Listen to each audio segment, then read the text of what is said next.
entrevista del día, como siempre, por las pantallas de Antofagasta Televisión. Andrés Velasco, líder de Ciudadanos, exministro, también ustedes lo conocen, está en Antofagasta. Para compartir varias agendas vamos a conversar de lo que viene a ser precisamente la ciudad y también un poco cuál ha sido el trabajo que ha estado realizando en Ciudadanos, que tienen elecciones, además de esto y más, aquí en la entrevista del día. Muchísimas gracias por acompañarnos en Muy buenas, ¿qué Antofagasta tal? ¿Cómo Televisión. estamos? Contarnos un poquito primero, ¿en qué han estado después de la elección? Lo que ha ocurrido un poco para poner en contexto también a quienes nos están viendo, lo que ha ocurrido al interior de Ciudadanos. Entendemos que además están eligiendo nueva directiva. Justamente, bueno, para la gente que quizás no lo sepa, Ciudadanos es un partido pequeño, nuevo, de centro, liberal. Estamos tratando de ayudar a que Chile no se polarice, a que la política se renueve, a que haya nuevas caras y nuevas ideas en la política. Y en esa línea vamos a tener un proceso interno democrático, elecciones el próximo 16 y 17 de agosto, así que la gente, los cerca de 1000 antofagastinos que firmaron por Ciudadanos en algún momento, les agradecemos su firma, su apoyo, su confianza, los invitamos también a votar, se pueden informar en las redes sociales, en el sitio web del partido. De hecho me acompaña aquí Paula Romero, que es una de las candidatas a la mesa nacional. Rostros nuevos también, se opta siempre por gente un poco del recambio también de la política, ¿no? Exactamente, la candidata o una de las candidatas a presidente del partido es Ignacia Gómez, una abogada, una mujer joven. Paula también es una mujer joven, profesional, abogada, ingeniera. Hay otras listas también que se están configurando. Y la idea justamente, esa es la idea. Yo creo que la gente está cansada de prender la televisión, escuchar la radio, ver siempre a las mismas personas. Nosotros queremos ser un partido distinto, en que los líderes no se eternicen en los cargos dirigentes, sino que al revés haya, como corresponde además en el Chile de hoy, mujeres profesionales con las pilas muy puestas en la dirigencia y en los cargos más importantes en la política. Andrés, dentro de Ciudadanos, después de la última elección, han tenido que revisar un poco los procesos, uno podría decir, varios movimientos ciudadanos que se transforman en partido. A algunos les fue mejor que a otros en las últimas elecciones. Uno podría analizar el caso quizás del Frente Amplio, pero un poco cómo se han ido también reestructurando, ustedes tomando en cuenta el pulso ciudadano, la sintonía de la gente con ciertos temas o con ciertas propuestas políticas hoy día. Yo creo que hay dos cosas que nos impulsaron a lanzar este movimiento, primero partido después, que siguen estando súper vigentes. La primera la conversábamos recién, que es un cansancio, una desconfianza de mucha gente con los partidos tradicionales, y eso se ve en las encuestas. Nunca en la historia de Chile, cuando tú le preguntas a alguien qué opina de los principales partidos, de las coaliciones tradicionales, 70, 80, 85% de la gente dice no les creo, no confío en ellos.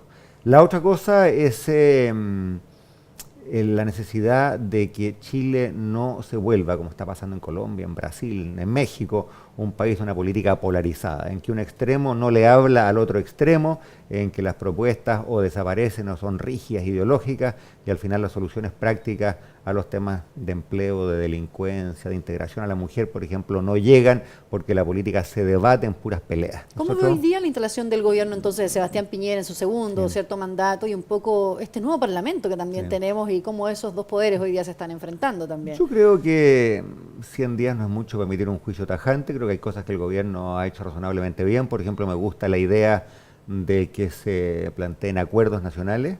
De nuevo, en la misma línea, pensando que los chilenos podemos ponernos de acuerdo. Ahora, estamos todavía en la etapa de los titulares, porque esos acuerdos no se han manifestado en cosas muy concretas, excepto había algunos avances importantes y que yo celebro en materia de infancia. Ahora hay que traducir esas cosas en leyes, por supuesto, y las leyes después hay que aplicarlas y cumplirlas, pero el espíritu de acuerdo ojalá que no sea solamente un titular, no sea solamente una cosa más bien de comunicación política, sino que se manifiesten cosas concretas. En migración, por ejemplo, ¿cómo ve el proceso también, que está hoy día bastante en el tapete la discusión? Mira, yo creo que es hora de que reconozcamos que el tema de migraciones en Chile que llegó para quedarse. Creo que en la medida que Chile sea un país cuya economía crezca y cuyo país progrese, vamos a traer más gente del resto del mundo. Es útil ver, por ejemplo, por estos días en que estamos todos pegados a la tele viendo el Mundial, mira la selección francesa, mira la selección británica, mira la selección alemana, la belga. ¿Cuántas personas de origen francés, étnico, tradicional, blanquitos y de ojos azules hay en la selección francesa? Prácticamente ninguno, ¿no es cierto? ¿Por qué? Porque Francia es un país exitoso y atrae migrantes, naturalmente, de otras latitudes, de países más pobres. Creo que Chile por siglos fue un país del cual los chilenos se iban. Había casi 500.000 de chilenos en Argentina porque en Chile no había pega o porque el salario era más alto en Argentina que en Chile. Hoy día se han dado vuelta la historia y argentinos, peruanos, bolivianos, haitianos y colombianos vienen a Chile. Y la primera cosa que tenemos que decir como chilenos es que, bueno, debemos enorgullecernos que la gente en vez de irse de Chile quiera vivir en nuestro país. Ordenar, como lo ha dicho Sebastián Piñera, yo creo que todas las cosas, reglas, mira, yo filtros. creo que hay una, digámoslo de este modo, hay una cosa de sentido común, ¿no es cierto? Yo tengo 3 hijos chicos, a mis hijos les gusta invitar amigos a alojar la casa el fin de semana. Si mi hija de 11 años me dice, papá, quiero que vengan 3 amigos, bueno, tiramos un saco de dormir en el suelo y caben, ¿no es cierto? Si me dice, quiero que venga, no sé, pues toda mi generación, 120 niños, yo le digo, bueno, no caben, ¿no? Entonces, cosas de sentido común, en un país que tiene que ser un país de buena voluntad, abierto al mundo, respetuoso de los migrantes, también tiene que haber un cierto proceso de sentido común, de orden, de empadronamiento, de selección, y creo que eso ha empezado a darse. Creo que es importante mantener este tema que es delicado fuera del espectro de los conflictos políticos y entender como nación, primero, que es un avance para Chile ser un país que empieza a atraer migrantes y segundo, que hay que manejarlo bien, hay que pensarlo bien. Muchas veces se ve en términos muy estrechos de gente que dice, bueno, el migrante me viene a quitar trabajo, pero yo te diría que también que hay migrantes que vienen a dar trabajo. Pensemos históricamente los panaderos en Chile, ¿quiénes eran? Españoles y daban trabajo. La industria textil en Chile era históricamente de inmigrantes de origen árabe y también daban trabajo, ¿no es cierto? Creo que, por ejemplo, uno ve muchos de los migrantes de Venezuela en años recientes llegado a Chile, una cantidad importante de profesionales, ingenieros. ¿Y a qué le atribuimos el desempleo hoy día entonces? Porque muchos también, es cierto, la lógica que el migrante, o hay muchos migrantes o pocas opciones laborales y tenemos tasas de desocupación a nivel nacional que no enorgullecen a nadie. Esta región también ha sido bien golpeada. A ver, ojo, yo creo que yo distinguiría 2 cosas. Evidentemente hay disparidades muy grandes en las tasas regionales. Aquí lo que ha pegado fuerte, evidentemente, es que hubo un boom de la minería que llegó a su punto más alto, después empezó a caer. En los días recientes el cobre va en picada y el ciclo minero es lo que explica las fluctuaciones del empleo en Antofagasta. Pero es un ciclo y quienes dicen que nunca más vamos a vivir el boom minero. Es posible, es posible. Digámoslo de este modo, incluso aunque el precio volviera a subir, hay que entender que el cobre se va a acabar. Y no se va a acabar en 500 años más. A las tasas actuales de explotación va a dejar de ser rentable, porque obviamente el cobre que está más profundo, ¿no es cierto?, en la montaña es más caro de extraer, va a dejar de ser rentable en 15, 20 o 30 años más, dependiendo, por supuesto, de los cambios tecnológicos. Y por lo tanto, el momento de empezar a preocuparse de cómo el norte de Chile se va a desempeñar sin cobre o con un cobre muy reducido, no es en 20 años más, es hoy. A mí, hace algunos años atrás, aquí en un debate en la Universidad de Antofagasta, un joven me preguntaba, bueno, ¿y qué vamos a hacer con el cobre? Yo le dije, mira, francamente, para la gente de tu generación, un estudiante universitario de hoy, la pregunta no es qué vamos a hacer con el cobre, la pregunta es qué vamos a hacer sin el cobre. Y por eso que los debates acerca de educación, de capital humano, de nuevos productos, de cómo el Estado, el sector privado, las universidades se sientan en torno a una misma mesa y nos preguntamos cuáles van a ser los nuevos productos, los nuevos mercados, las nuevas destrezas que tenemos que enseñar a los jóvenes. ¿Los actores lo entienden? Porque usted fue exministro, mucha gente reconoce, ¿cierto?, todo lo que hizo en su trayectoria política, hoy día también desde un centro político. ¿Se está entendiendo por los distintos actores hacia dónde debe caminar Chile? Tenemos la discusión en torno al litio, revisar contratos de concesión hoy día, agregar valor tecnológico, es un discurso que lo tienen 20 años algunos. Yo creo que la retórica, como tú dices, el discurso está ahí, pero la realidad te muestra otra cosa. ¿Qué producía Chile para exportación hace 50 años atrás? Cobre, madera, papel, fruta, vino, pescado, ¿no es cierto? Eso era hace 40 años, lo mismo, hace 20 años, lo mismo, hace 10 años, lo mismo, hoy día, lo mismo. Es decir, Chile es un país que no ha tenido éxito alguno en diversificar lo que exporta. Somos un país que no alcanzamos a la quinta parte de 1% de la economía mundial. Es decir, somos un país chiquitito en un mundo grande y por lo tanto nos va a ir bien como país en la medida que produzcamos cosas que el resto del mundo quiere comprar. ¿El Centro Tecnológico del Litio va a ser una buena oportunidad de tener investigación, por ejemplo? Absolutamente. Yo creo que a ver, primero pongámosle número a las cosas porque es importante también dimensionarlas para que no crear expectativas falsas.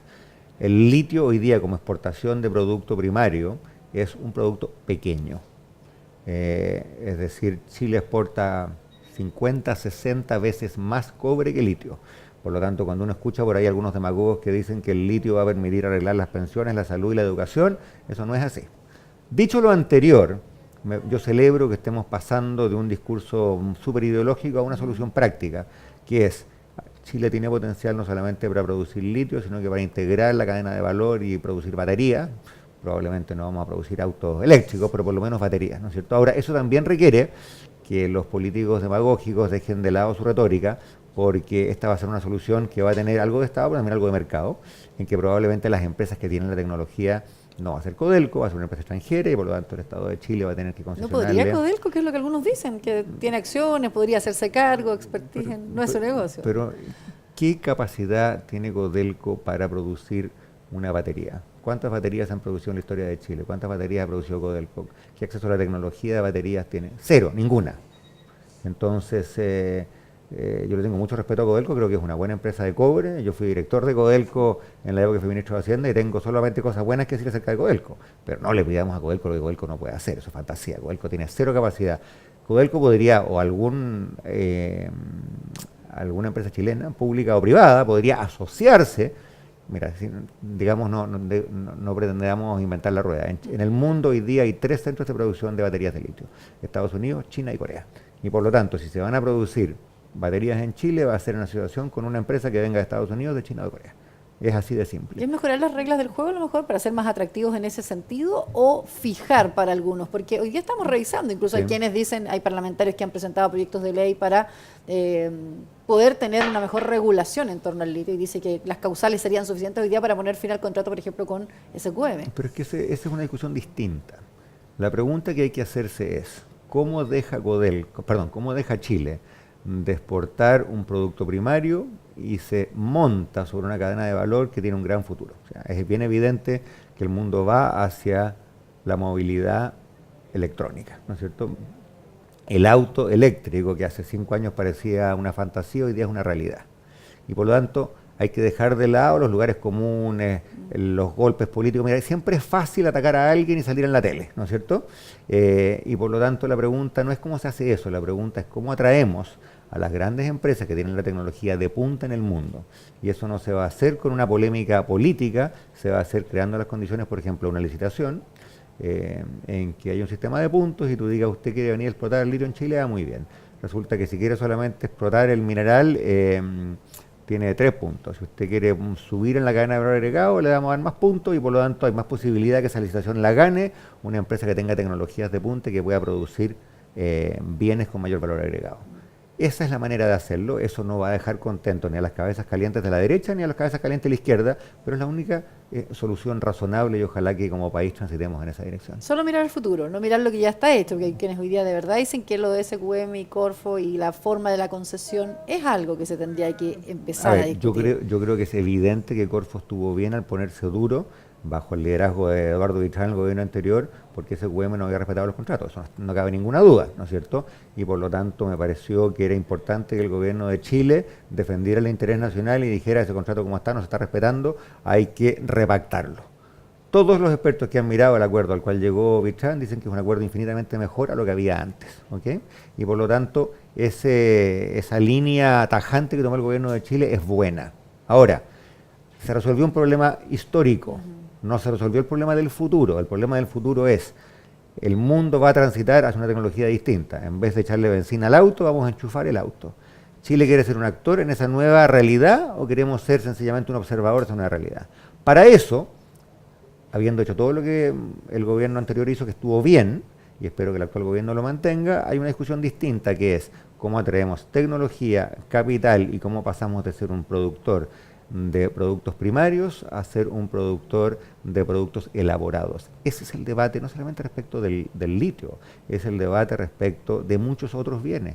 Y de nuevo, contemplemos la realidad pura y dura. Chile exporta la misma canasta de bienes hoy que hace 30, 40 y 50 años atrás. Ese es un fracaso como país, que no tiene que ver ni con Bachelet, ni con Piñera, ni con la coyuntura política. No hay que politizarlo en un sentido pequeño.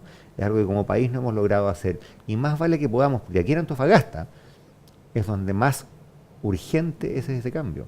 Porque efectivamente, si el día de mañana el precio del cobre cae por bajo, digamos, $2 la libra, y los costos de producción suben, como históricamente vienen subiendo, con algunos altibajos, podría ocurrir que en 15, 20 años más, o quizás en 5 años más, el cobre deje de ser el gran sueldo de Chile como lo ha sido históricamente. ¿Y quién va a pagar los platos rotos? La gente del norte de Chile y especialmente la gente de la región de Antofagasta. Quiero agradecerle el que nos haya acompañado en la entrevista. Con mucho gusto, encantado. Gracias a ustedes también por reencontrarnos como siempre, ¿cierto?, en la entrevista. Los invito a que sigan en la programación de Antofagasta Televisión.